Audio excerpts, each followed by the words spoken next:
Right, delighted to say joined by Steve Hackett. Steve, first things first, how are you? Very well, thank you.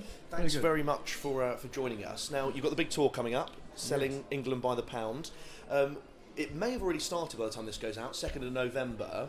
I've always wondered, what's the feeling like before you go on tour? Because particularly in recent, I suppose, all your career, but even, I was speaking to Joe earlier, and you never seem to stop. It's been a very busy time. We did Europe, and then we followed straight away with America. So we haven't done the UK yet. So Nice. we're about to embark on that. And next year we get to do New Zealand, Australia, and Japan, of course, with, I think, this same show. So Selling England is going on tour. It'll be more like Sailing England by the pound. We go off and do that on the on one of the cruises, you know, the with Yes. The cruise to the edge. So I'm looking forward to doing that. Yeah. And of course, like you said, this is obviously your England date. You're going everywhere from Sheffield to Portsmouth to the London Hammersmith Eventium Apollo. What are kind of some of your favourite venues? Are these venues you've played before? Are they some new venues to you? I have played the Apollo. It was known to most of us as Hammersmith Odeon back in the day. Yes. And I've done that for many years, ever since the 1970s. I remember promoting Trick of the Tail there in 1976 with Genesis. So that was the first time we were really doing that, to my recollection. It's always had a great history, that place, of course. You know, it's one of the London rock and roll venues. It's a place with an extraordinary sound. Get quite a slapback off the back wall if the band's a bit loud. You know, you hear another band coming back from the back wall at the same time. But it's a great venue. Most of the venues I will have done before in some way or another. But like, for instance, when we were in New York, I got to play the Beacon, and that's very nice, you know, because Bruce Springsteen has done that recently, and it's very, very nice to be able to play places of that stature, caliber. Really, really good. It's been a very, very busy but good year. There's been all sorts of things, all sorts of albums coming out.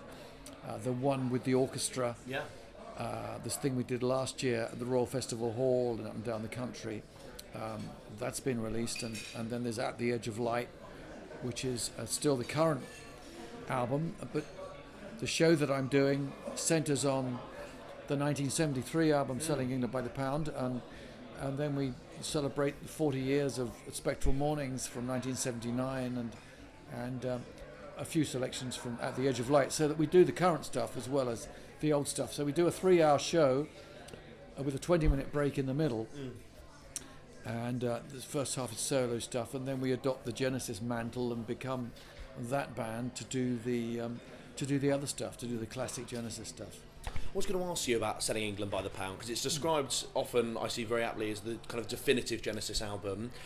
Where does it rank for you in terms of the music you've done? I think it's the definitive Genesis album in terms of when we were doing albums of a certain complex romanticism, if that doesn't sound too much like an oxymoron. I think we were still using, you know, bits of mythology, storytelling. The music was very British. It was very English. I think there was a lot in there for musicians as well as songwriters, and we had our first hit single from that. So a delightfully simple little tune called I Know What I Like. So it wasn't all difficult stuff. It wasn't all difficult time signatures and all of that clever stuff. I mean, there are those moments of clever stuff on it, but the band wasn't being defined solely on that. So, and it was an album that at that time John Lennon said that we were one of the bands that he was listening to. So I think there isn't a dull moment on the album, and when we play it live, I include one track that was part of the rehearsal sessions for the album but didn't make it onto the album, a track called Deja Vu that Peter Gabriel brought to the band when he was the lead singer, and I. So it's really a song that he and I wrote together, and we do that, and it seems to be very well received by audiences. So I get a chance of taking people backstage in a way. The idea of how can I put it? It's in other words, to give people the complete Selling England by the Pound. I can't really sort of stress that there was an album and we do it in its entirety, but I want to take people, backstage to what was going on at that time, and a lot of the things that Genesis turned down often ended up becoming, hit tracks in their own right. So little ideas that had legs at one time have sprouted wings since. Now, we're based in Kingston, Steve, and I gather, I've seen you mention it in interviews before, that some of the tracks you recorded in quite an odd venue in Chessington, am I right in saying? Yeah, I think the writing sessions for Selling England, initially we were recording or rather writing in a family house, and of course there were complaints from neighbours before you knew it, and so I think that lasted a week or two at most.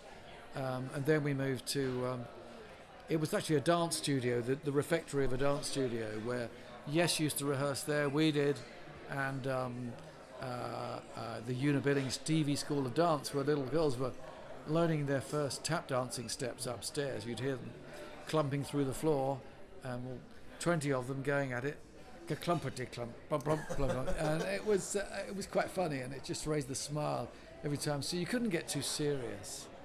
I want to ask about kind of the people you're touring with as well, because you have obviously a set of musicians that I often see you touring with. Roger King, for instance, Nad Sylvan. These are people that you've toured with for years. What do they bring to the tracks?